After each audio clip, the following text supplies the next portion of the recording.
আসসালামু আলাইকুম ভাই জাকির, ওয়ালাইকুম এবং আসসালাম রহমতুল্লাহ। শুভ সন্ধ্যা আমার ইসলামী ভাইদের এবং অন্য ধর্মের ভাইদেরও। আমার নাম রামজি জয়রামান। আমি আমেরিকার একজন টেকনোলজিস্ট, সেখানে প্রায় ৩৫ বছর ধরে বাস করছি। আর গত ৩ বছর ধরে আমি আধ্যাত্মিকতা চর্চা করছি আমার জীবিতকালে একটা আত্মিক মুক্তির উদ্দেশ্যে। আমি কোরআন শরীফ পড়েছি। আমার একজন বন্ধু আছে, বলতে পারেন আজীবনের বন্ধু। গত ৪৫ বছর ধরে সে একজন খাঁটি মুসলমান। আমার প্রশ্ন হচ্ছে, প্রথমে আমাকে একটি কথা বলতে দিন, তারপর আমি আমার প্রশ্নটি করব।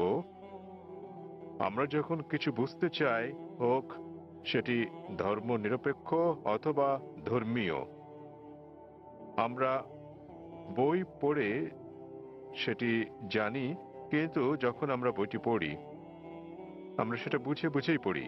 তাই যদি হয়, তাহলে কেন প্রায় ১ ঘন্টা ধরে আপনার ছেলে বক্তৃতা করেছিল কোরআন বুঝে পড়ার বিষয়ে, বিশেষত সৌদি আরবের ভাষা আরবি ভাষার বিষয়ে?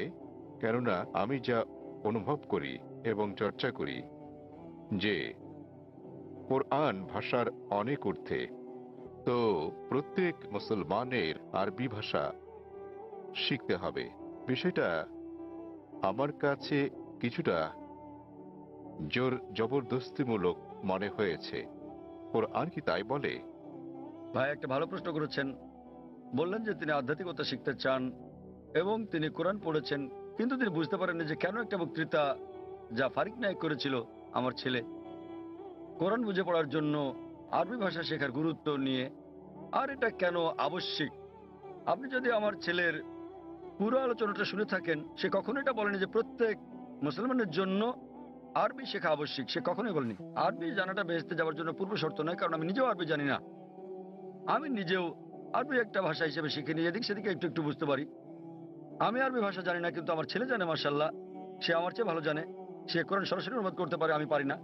কিন্তু তার আলোচনায় যদি আপনি শুনে থাকেন, সে বলেছিল যে যদি আপনি আরবি না জানেন কমপক্ষে অনুবাদটা পড়েন। তো তার বক্তব্য ছিল কোরআন বুঝে পড়া উচিত, আর প্রশ্ন ছিল আল কোরআন কি বুঝে পড়া উচিত, হ্যাঁ অথবা না, আর উত্তর ছিল হ্যাঁ। সে বলেনি যে একজন মানুষের আরবি জানা আবশ্যক। সে বলেছিল আপনার কমপক্ষে অর্থ বুঝে পড়া উচিত কোরআন। আর কোরআন বুঝে পড়ার সবচেয়ে ভালো উপায় হচ্ছে আরবিকে ভাষা হিসেবে শেখা। আপনি যখনই কোনো বই অনুবাদ করেন, কোনো সাধারণ বই অনুবাদ করতে গেলে অনুবাদটা কখনো ১০০% সঠিক হবে না। এটাও হতে পারে ৮০%, ৯০%, ৯৯%। ভাষাটা যত বেশি কঠিন হবে, যত বেশি বিশুদ্ধ হবে, অনুবাদ তত বেশি কঠিন হবে। কোরআন হচ্ছে পৃথিবীর সবচেয়ে অনুবাদ অযোগ্য বই। তাই কোরআনের অনুবাদ কখনোই কোরআনের অনুরূপ হবে না। কারণ আরবি ভাষাটা এতই শক্তিশালী, এতই বিশুদ্ধ, আর এছাড়া এটা সর্বশক্তিমান আল্লাহ সুবহানাহু ওয়া তাআলার বাণী। এই কারণেই সর্বোৎকৃষ্ট উপায় হচ্ছে আরবিকে ভাষা হিসেবে শেখা। দ্বিতীয়ত, আপনি যদি আরবি ভাষা না জানেন, তাহলে সে বলেছিল যে ভাষাটা ভালো জানেন সেই ভাষায় অনুবাদটা পড়েন। আপনি ইংরেজি জানলে ইংরেজিতে পড়ুন, তামিল জানলে তামিলে পড়ুন, হিন্দি জানলে হিন্দিতে, বাংলায় জানলে বাংলায় কোরআনের অনুবাদ পড়ুন। সে যা বলেছিল তার মূল বক্তব্য ছিল কোরআন পড়ুন অর্থ সহকারে। এখন এই প্রশ্নটা একজন সাধারণ মানুষের পক্ষে খুবই স্বাভাবিক। আপনার প্রশ্ন ছিল কেন একজন মানুষ বলবে যে বইটি অর্থ বুঝে পড়ো? অর্থ তো বোঝাই গেছে। যখনই কোনো বই পড়া হয় সেটি তো অর্থ বুঝেই পড়া উচিত। কিন্তু আপনি বুঝতে পারেননি যে মুসলিম সম্প্রদায়ের মধ্যে দুঃখজনকভাবে, যেমনটা আমার ছেলে বলেছে, যে শতকরা ৮০ ভাগেরও বেশি মুসলমান আরব নন এবং তারা আরবি ভাষা জানেন না। এখানে নবীর একটা হাদিস আছে, তিনি বলেছেন যদি তোমরা কোরআন তেলাওয়াত করো তো সব পাবে।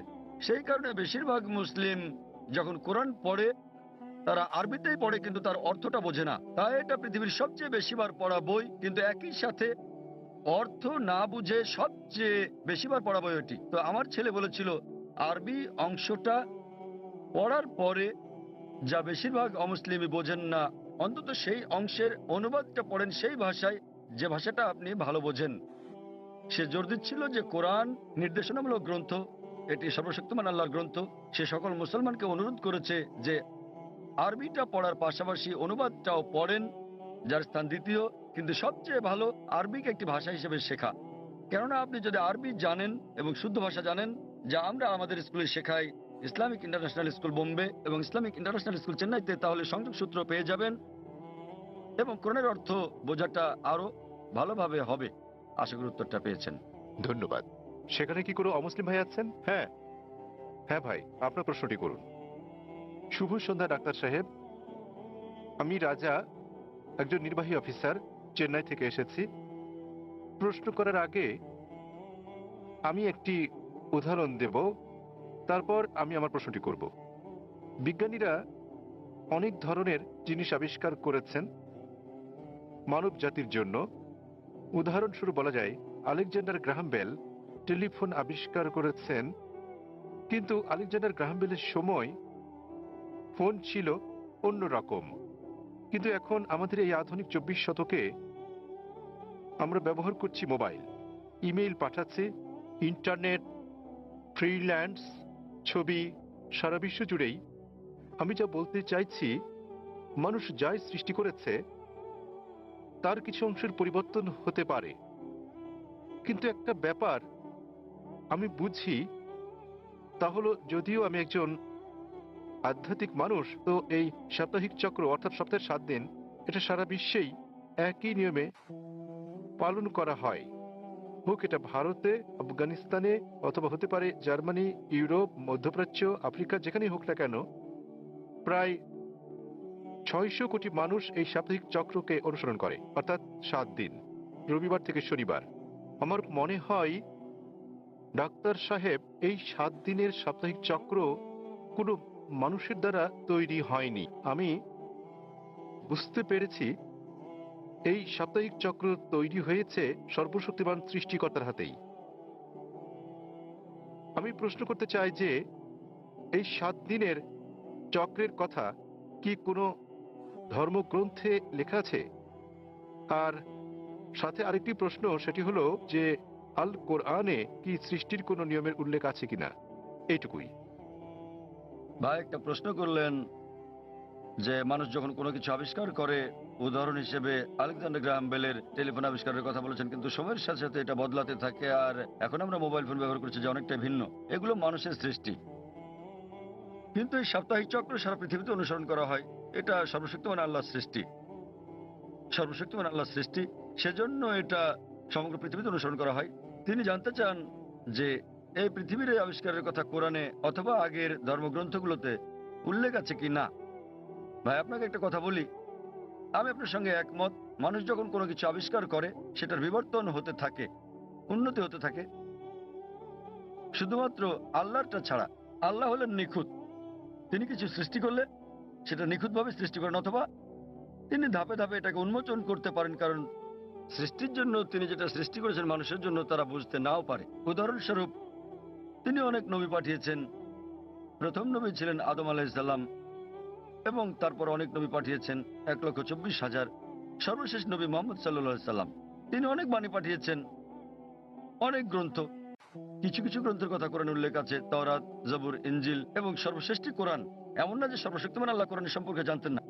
ওই সময় মানুষ সেই বার্তাটা গ্রহণ করার উপযুক্ত ছিল না, তাই মানুষের অনুধাবন ক্ষমতার উপর ভিত্তি করে তিনি একের পর এক গ্রন্থ পাঠিয়েছেন। যখন তিনি দেখলেন যে মানুষ এবার মর্ম বুঝতে পারবে, তখন তিনি সর্বশেষ ও চূড়ান্ত গ্রন্থ আর সর্বশেষ ও চূড়ান্ত নবী মোহাম্মদ সাল্লাল্লাহু আলাইহি ওয়াসাল্লামকে পাঠালেন।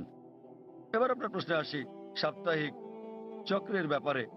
7 দিন সমগ্র পৃথিবীতে অনুসরণ করা হয়। আপনি বলেছেন রবিবার থেকে শনিবার। এই 7 দিনের চক্র সারা পৃথিবীতেই আছে, কিন্তু এটা সব জায়গায় এক নয়। আপনি যদি যান কোনো মুসলিম দেশে, রবিবার ছুটির দিন নয়, শুক্রবার ছুটির দিন। তাই এটা রবিবার থেকে শনিবার নয়, এটা শুক্রবার থেকে বৃহস্পতিবার, কিন্তু এটা 7 দিনই। তো এই 7 দিনের চক্রটা একই আছে, দিনগুলো ভিন্ন হতে পারে, যেমন এইসব ছুটির দিন ইত্যাদি। আর একইভাবে আপনি যদি বাইবেল পড়েন, বাইবেলের 7 দিনের কথা বলে থাকে সৃষ্টিকালের ব্যাপারে। এমনকি ইহুদি ধর্মগ্রন্থে এই কথা বলা আছে, পবিত্র কোরআনে ওই কথা আছে, হাদিসের কথা বলে থাকে। একজন সাধারণ ইঞ্জিনিয়ার, আমি নিজেও এটা দৃঢ়ভাবে বিশ্বাস করি যে সমগ্র সৃষ্টি জগতের জন্য একজনই স্রষ্টা থাকা উচিত। কিন্তু আমার প্রশ্নটা হচ্ছে, সৃষ্টি নিজেই, ধরুন যে এই পৃথিবী, স্রষ্টা নন, কি নিজে নিজেকে ধ্বংস করতে পারে? স্রষ্টা কি জগতের ধ্বংস সম্বন্ধে কিছু বলেছেন? ভাই একটা প্রশ্ন করলেন যে তিনি একমাত্র স্রষ্টা একজনই, এবং এই বিশ্ব ব্রহ্মাণ্ড সবকিছু তিনি সৃষ্টি করেছেন। এই স্রষ্টা কি নিজে পৃথিবী ধ্বংস করতে পারেন? এর কোন উল্লেখ আছে কি না? আপনি যদি কোরআন পড়েন, যা সৃষ্টিকর্তা আল্লাহ সুবহানাহু ওয়া তাআলার সর্বশেষ ও চূড়ান্ত বার্তা, এটা বলা আছে যে তিনি এই ব্রহ্মাণ্ড তৈরি করেছেন এবং তিনি একদিন এটা ধ্বংস করে দেবেন। এটা বলা আছে। এবং যখন এটা ধ্বংস করবেন তিনি নতুন আরেকটা সৃষ্টি করবেন। সুতরাং এই জগৎ একটা নির্দিষ্ট সময়ের জন্যই, কিন্তু সর্বশক্তিমান আল্লাহ এই জগৎ ধ্বংস করে দেবেন, যাকে আমরা কিয়ামত বলি, পৃথিবীর অন্তিম পরিণতি। এবং আজকাল বিজ্ঞানীরা বলছেন যে ব্রহ্মাণ্ড একসময় ধ্বংস হয়ে যাবে। অনেক ধরনের তত্ত্ব বিজ্ঞানীরা দিয়ে থাকেন, যেমন ব্ল্যাক হোল বা এই ধরনের বিষয়, কিন্তু অনেকগুলো তত্ত্ব আবার কোরআনের বক্তব্যের সাথে মিলে যায়। যেমন ধরেন, কোরআন বলে যে সূর্য এবং চন্দ্র একসাথে মিলে যাবে, কোরআন বলে যে সমুদ্র ফুলে উঠবে, কোরআন বলে যে নক্ষত্রগুলো ঝরে পড়বে, কোরআন বলে যে সমগ্র সৃষ্টি জগৎ ধ্বংসের মুখে এসে দাঁড়াবে। এবং এই বিষয়ে যা বলা আছে তার অনেকগুলো ওই বিজ্ঞানীদের দেওয়া তত্ত্বের সাথে মিলে যায়। তত্ত্ব কেন? কারণ এগুলো হচ্ছে অনুমান। যেহেতু কোরআন হলো সর্বশেষ এবং চূড়ান্ত কিতাব, আমরা বলছি যে যেভাবে আমাদের সৃষ্টিকর্তা কোরআনে বলেছেন সেভাবে এটা ঘটবে। এই বিশ্ব ব্রহ্মাণ্ড সেভাবেই ধ্বংস হবে। এটা ধ্বংস হওয়ার পর সবকিছু পুনরুত্থিত হবে, আল্লাহ একটা নতুন জগৎ তৈরি করবেন। এবং এটা নির্ভর করবে আমরা পরীক্ষায় কেমন করি তার উপর। আল্লাহ বলেছেন সূরা মুলক অধ্যায় নম্বর 67 আয়াত নম্বর 2, الذي خلق الموت والحياة আল্লাহ সৃষ্টি করেছেন জীবন এবং মৃত্যু, তোমাদের মধ্যে সৎকর্মে কে উত্তম দেখার জন্য। তো ভাই, এটার উল্লেখ ধর্মগ্রন্থে আছে। তো আপনি কি এই স্রষ্টাতে বিশ্বাস করেন? আপনি কি মানেন যে স্রষ্টা একজনই? আমি বিশ্বাস করি না যে ধরুন আমাদের এই মানব জাতি, কি বিশ্বাস করেন না? মানব জাতির পক্ষে সৃষ্টি মানে সৃষ্টি অর্থাৎ, দুঃখিত, আপনি বলছেন যে মানব জাতি কি? এই পৃথিবীকে ধ্বংস করতে পারে। তো ভাই বলছেন যে মানব জাতি এই পৃথিবীকে ধ্বংস করতে পারে। হ্যাঁ, তারা আসলে সেটাই সেটা কি? আমি বলতে চাইছি। আপনি মনে করেন মানব জাতি এই সৃষ্টিকে ধ্বংস করতে পারে? হ্যাঁ, ভাই বলছেন যে তিনি মনে করেন মানব জাতি পারে এই সৃষ্টিকে ধ্বংস করতে। তারা চেষ্টা করতে পারে কিন্তু সফলতা পাবে না। তারা চেষ্টা করতে পারে কিন্তু তারা সফল হতে পারবে না। তারা সফল হতে পারে শুধুমাত্র আল্লাহ সুবহানাহু ওয়া তাআলা চাইলেই। এমনিতে আমরা যেটা বুঝি যে বিজ্ঞানীরা বলে থাকেন সৃষ্টি হচ্ছে দুই প্রকারের। একটা হলো একটা কিছু থেকে অন্য আরেকটা কিছু তৈরি করা, যা আমরা মানুষেরা করে থাকি। যেমন একটা গাছ, সেটা আমরা কাটি, কেটে কাঠ বের করি, তারপর চেয়ার টেবিল বানাই। এটা হচ্ছে কোনো কিছু থেকে কোনো কিছু সৃষ্টি, যা করতে পারে মানুষও এবং সর্বশক্তিমান আল্লাহ। কিন্তু অন্য ধরনের সৃষ্টিটা হচ্ছে শূন্য থেকে কোনো কিছু তৈরি করা, যা মানুষ কখনোই করতে পারবে না, শুধু আমাদের ঈশ্বরই করতে পারেন, শুধু আল্লাহই করতে পারেন। তাই আরবিতে খালাকা শব্দের দুটো মানে আছে। একটা মানে হলো কোনো কিছু থেকে আরেকটা কিছু তৈরি করা, এবং খালাকা শব্দের অন্য মানেটা হচ্ছে শূন্য থেকে কিছু তৈরি করা। এবং সর্বশক্তিমান এই চ্যালেঞ্জটা দিচ্ছেন সূরা তুরে অধ্যায় নম্বর 52 আয়াত নম্বর 35। তোমরা কি শূন্য থেকে কিছু তৈরি করতে পারো? উত্তর হচ্ছে না। একইভাবে আপনি যখন বলছেন যে আপনি ধ্বংস করছেন, আপনি গাছটিকে ধ্বংস করছেন, গাছটি চেয়ার টেবিলে রূপান্তরিত হলো, তো আপনি এটাকে নিশ্চিহ্ন করতে পারছেন না। শক্তি তার রূপ পরিবর্তন করে, বিজ্ঞানীরা তাই বলেন। তাই মানুষ এই ধরনের সৃষ্টি শুধু ঘটাতে পারে। আমরা ইট বানাতে পারি, বাড়ি বানাতে পারি, আবার সেটা ধ্বংস করতে পারি, কিন্তু অন্য কিছু তো রূপ নেবে।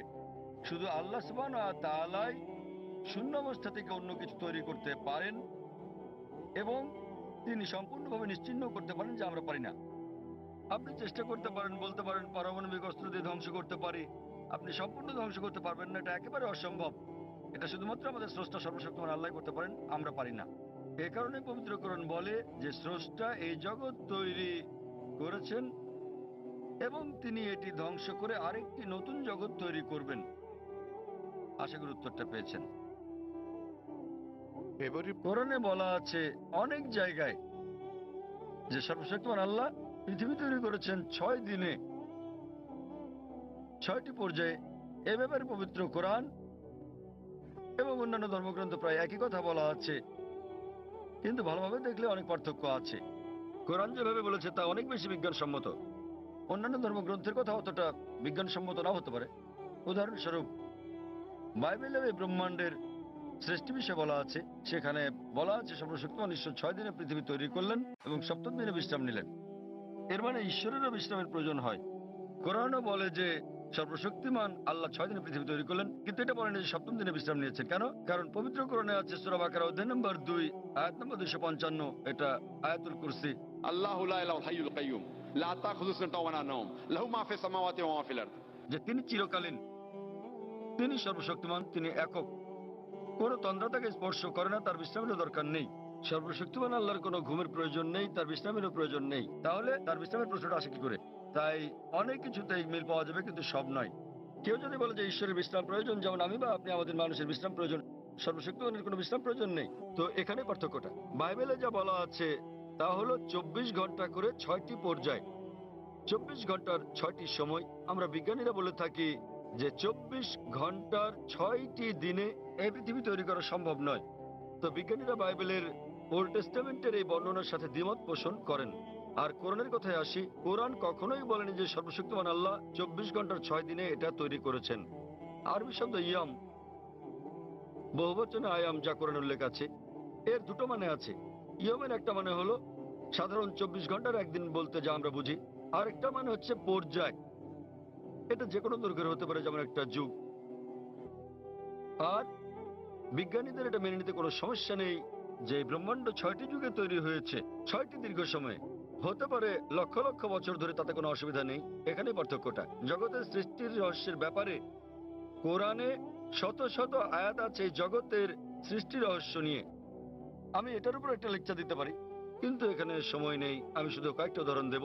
কোরআন পৃথিবীর সৃষ্টি রহস্য নিয়ে কি বলে তাই নিয়ে সেখানে অনেক কথাই বলা আছে, কিন্তু কোরআনে যা বলা আছে এর অধিকাংশই কোরআন নাজিলের সময় আমরা জানতাম না।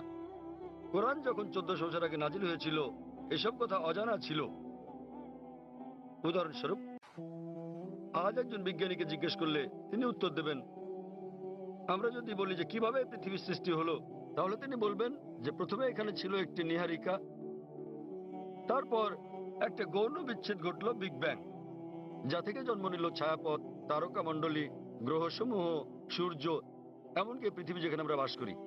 এটা কয়েকজন বিজ্ঞানী আবিষ্কার করেছিলেন প্রায় 35-40 বছর আগে, আর এটাকে বলা হয়ে থাকে বিগ ব্যাং, যেটা 40 বছর আগে আবিষ্কৃত হয়েছে।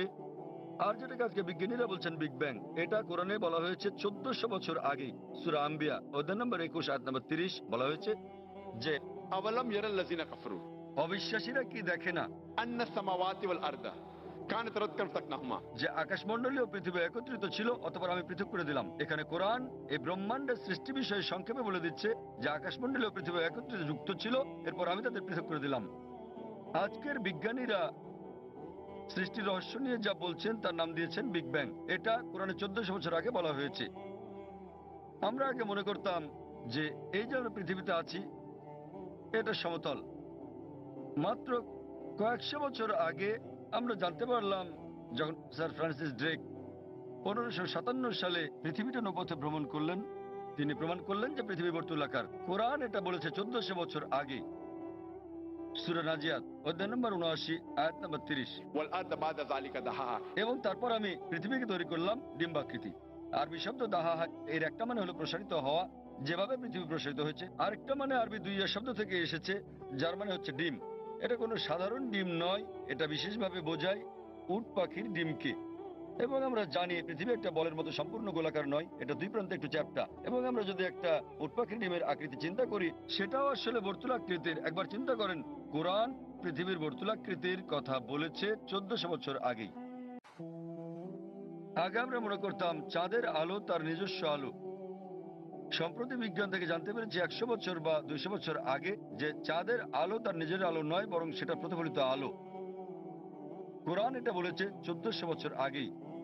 সূরা ফুরকান অধ্যায় নম্বর 25 আয়াত নম্বর 61 যে সর্বশক্তিমান আল্লাহ আকাশে তৈরি করেছেন নক্ষত্রপুঞ্জ, আর সেখানে জেলে দিয়েছেন একটি প্রদীপ, সূর্য, যা তার নিজের আলোয় জ্বলে, আর চাঁদ জলে প্রতিফলিত বা ধার করা আলোয়।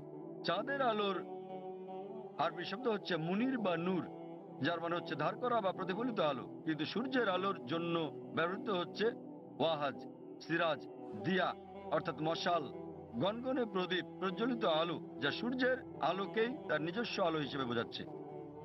এখানে অনেক আয়াত আছে কোরআনে যা সৃষ্টি জগৎ বিষয়ে, জ্যোতির্বিদ্যা বিষয়ে বলে।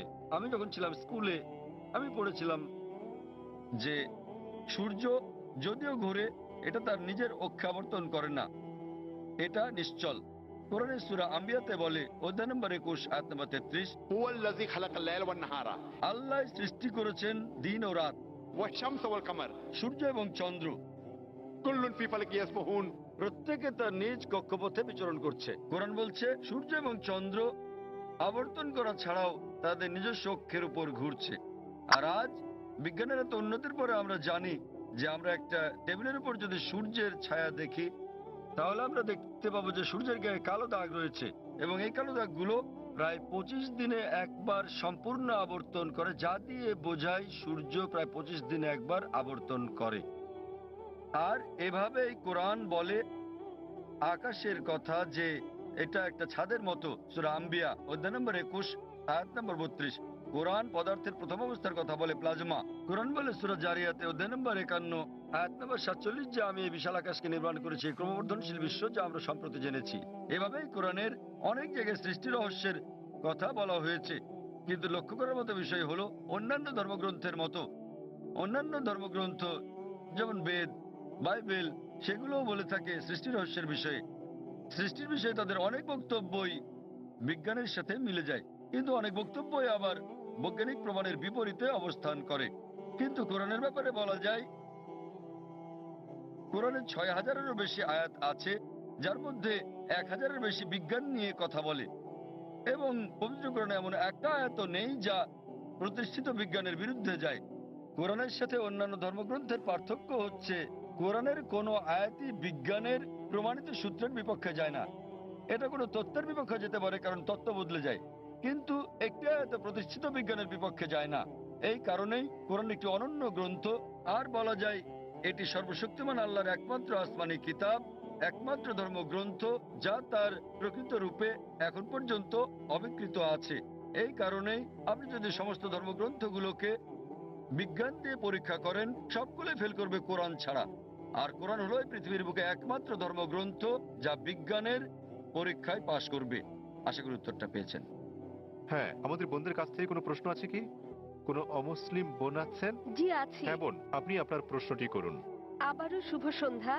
আমি ব্রাহ্মণ্যবাদের একজন অনুসারী, কিন্তু আমি ইসলামের অনেক কিছু পছন্দ করি। কিন্তু ইসলামের নিয়ম অনুসরণ করতে হলে আমাকে কি ইসলামে ধর্মান্তরিত হতে হবে, নাকি আমার ব্রাহ্মণ্যবাদের ধর্ম পালন করেই আমি ইসলামের বিভিন্ন নিয়ম অনুসরণ করতে পারবো? স্যার, আমি আপনার অনেক বক্তৃতাই দেখেছি, যেমন ইসলাম ও হিন্দু ধর্মের মধ্যে সাদৃশ্য এবং আরো অনেকগুলো। আপনার বক্তৃতা আমি খুবই পছন্দ করি।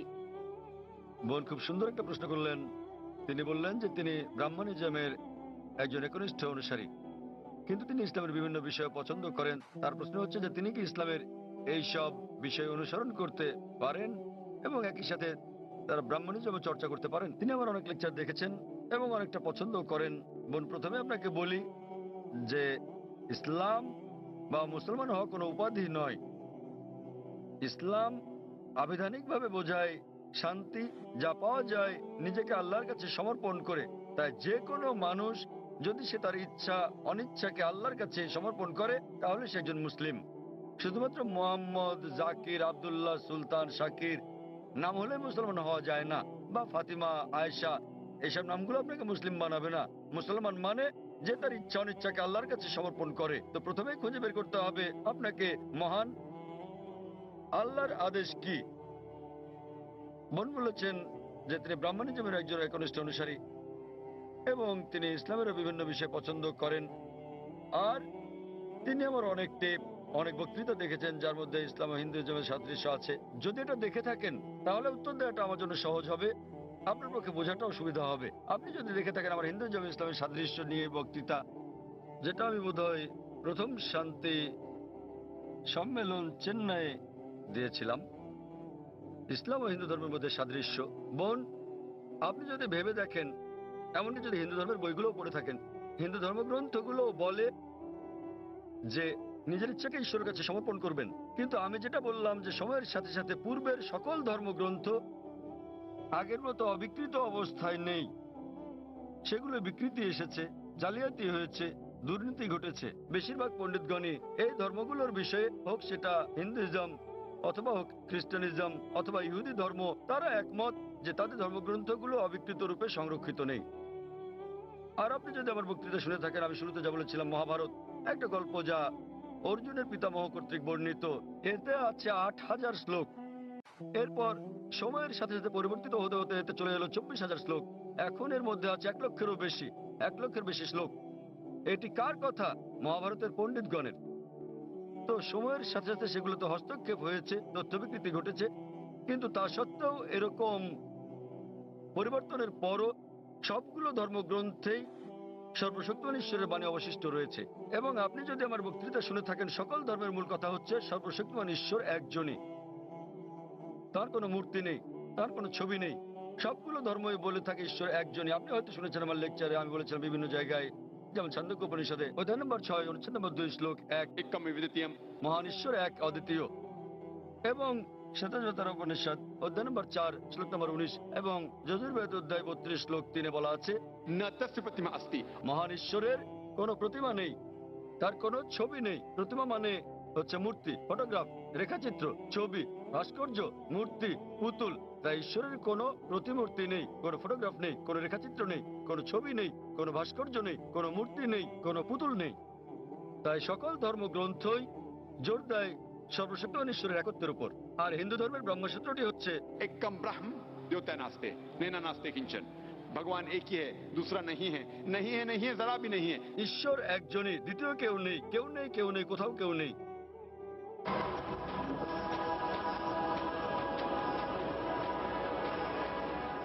এবার আসি মূল প্রশ্নে, যা হলো একজন কট্টর ব্রাহ্মণ হয়েও আপনি ইসলামের শিক্ষা অনুসরণ করতে পারবেন কিনা।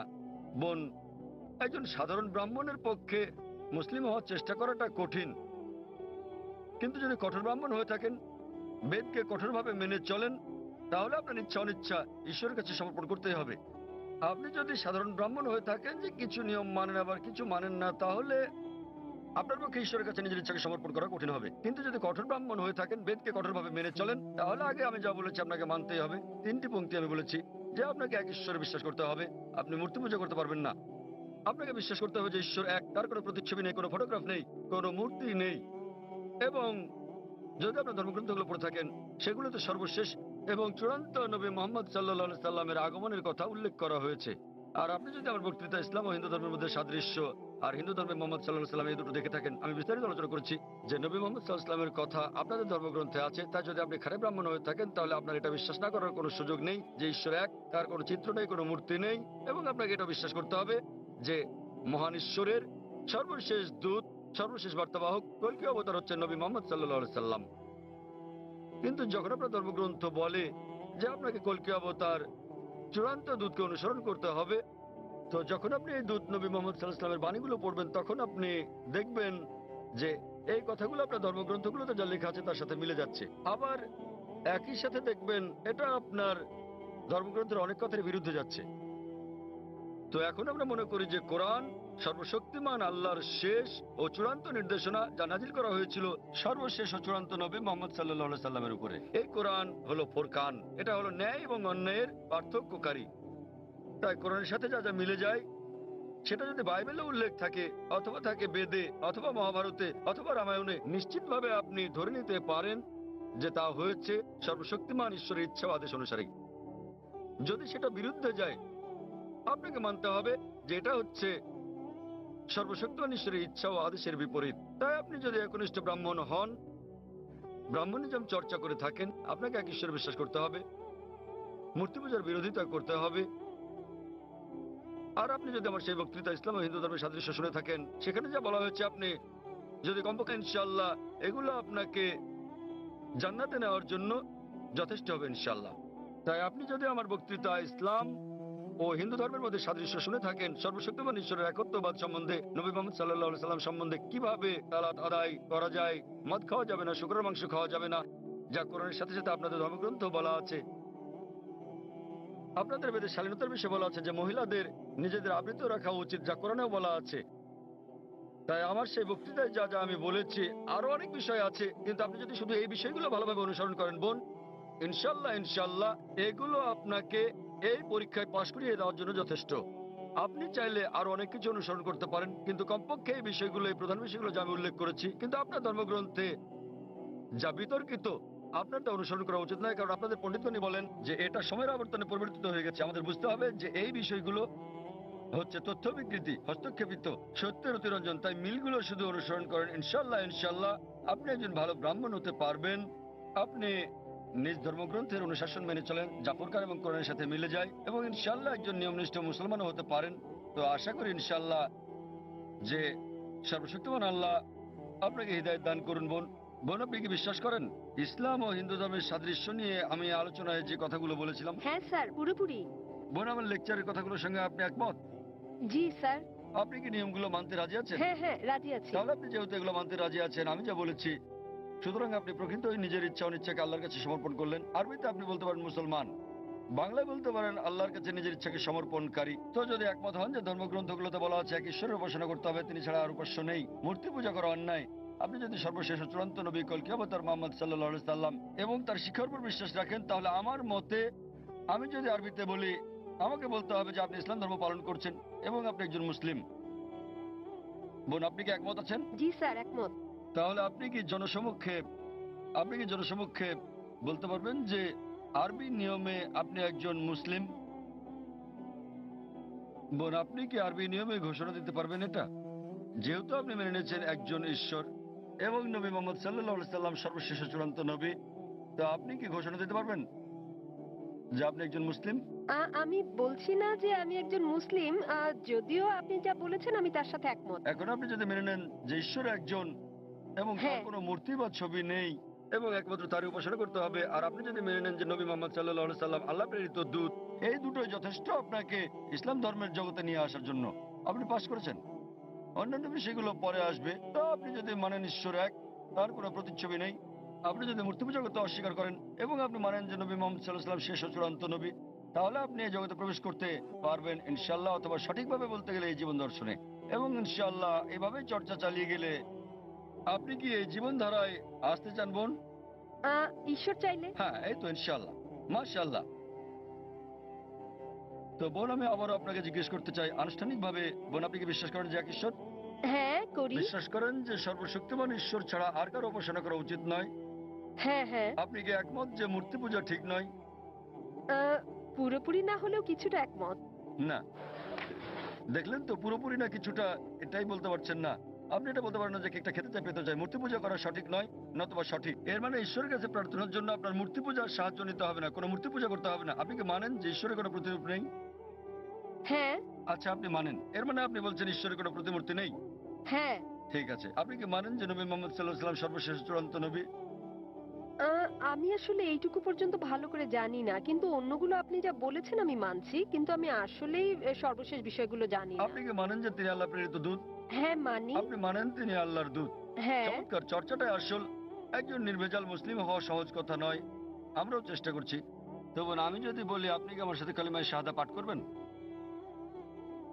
আপনি কি শাহাদাত পাঠ করবেন, যা আসলে আরবিতে একটা ঘোষণা, ওই একই কথা যা আমি বলেছি যে আল্লাহ ছাড়া কোনো প্রভু নেই আর নবী মুহাম্মদ সাল্লাল্লাহু আলাইহি সাল্লাম তার দূত। আরবিতে এটা বলতে চান? হ্যাঁ স্যার, বেশ, অবশ্যই। আমি আরবিতে বলবো, আপনি আমার সাথে সাথে বলবেন, আর পরে এটার অনুবাদও বলবো। ঠিক আছে। अशहदु अशहदु अल्लाह अल्लाह इलाहा इलाहा इल्लल्लाह इल्लल्लाह व अशहदु व अशहदु अन्ना अन्ना मुहम्मदन मुहम्मदन अब्दुहु अब्दुहु व रसूलुहु।